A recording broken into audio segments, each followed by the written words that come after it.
নেটে 4 ছক্কার বৃষ্টি অবিরাম, মাথা বাঁচাতে না পারলে চিৎপটাং। নিরাপত্তা নিয়ে সব ক্রিকেটারই সজাগ।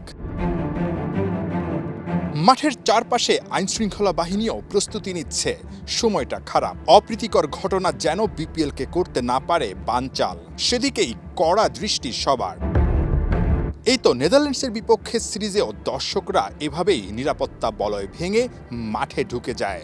এবার অবশ্য ফাও খেলা দেখতে আসা দর্শকদের জন্য কড়া বার্তা। ফাও খেলা দেখতে আসা লোকজনের কারণে কিন্তু নিরাপত্তা বিঘ্নিত হয়। এবার এটা আমরা শক্তভাবে দেখব।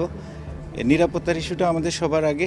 সিলেটে খেলা হলে আসলে দর্শকদের আগ্রহ নিয়ে কোনো ধরনের সন্দেহ আমরা দেখি না। দর্শকরা মাঠে আসেন এবং দারুণ খেলা হয়, দারুণ ফ্যাসিলিটিস। কিন্তু গতবারও আমরা দেখেছি এরকম গেট ভেঙে ঢুকেছে। ইন্টারন্যাশনাল ম্যাচের সময় সেটা ছিল।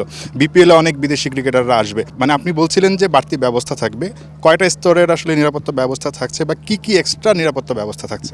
আচ্ছা, আমাদের তো এই যে ইনার একটা সিকিউরিটি সিস্টেম আছে, আউটারে একটা আছে, মোবাইল আছে, স্ট্রাইকিং আছে।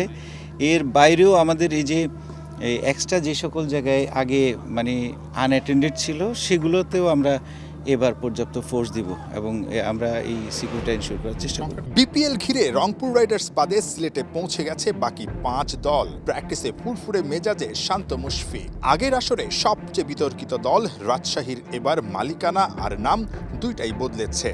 হান্নান সরকারের দল ভাগ্যটাও বদলে ফেলতে মরিয়া। শুরু থেকেই ওরা পাচ্ছে 6 বিদেশি ক্রিকেটার। দলের শক্তি নিয়ে আত্মবিশ্বাসী নেপাল থেকে উড়ে আসা Sandeep Lamichhane. The talent here in this team, Rajshahi Warriors, I guess it's amazing. So I know most of the guys since we have played with each other in past as well. So the team is shaping well, doing well today in the practice as well. They all give everything possible from their side. So yeah, we all are excited as a unit for the first game against Sylhet. And we're definitely going to give our best. তবে শুরুতেই রাজশাহীর জন্য বড় challenge. উদ্বোধনী ম্যাচে স্বাগতিক সিলেট ওদের প্রতিপক্ষ।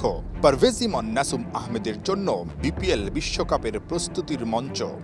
আমাদের টিম খুব ভালো আছে আলহামদুলিল্লাহ। সো চেষ্টা করবো আমরা আমাদের বেস্টটা ওইখানে দেওয়ার। সব মিলে আমাদের প্র্যাকটিস সেশনগুলো খুব ভালো হয়েছে, আমরা খুব ভালো প্রিপারেশন নিয়েছি, ইনশাল্লাহ দেখা যাবে। নিলামে কোটি টাকায় নাইম শেখকে কিনে চমক দেখিয়েছে চট্টগ্রাম। কিন্তু শুরুতেই চট্টগ্রাম রয়্যালসের পেশাদারিত্ব প্রশ্নবিদ্ধ। বাকি সব দল দারুণভাবে বাসে ক্রিকেটারদের ব্র্যান্ডিং করলেও ব্র্যান্ডিং নেই শুধু চট্টগ্রামের বাসে।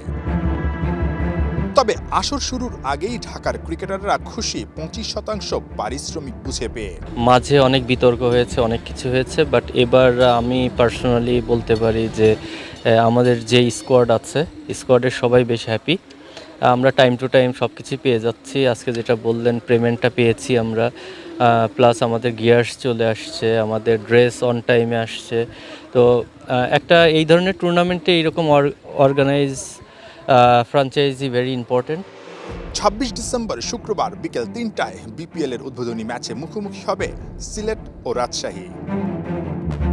নহিয়ান বিন জাসিম, 71।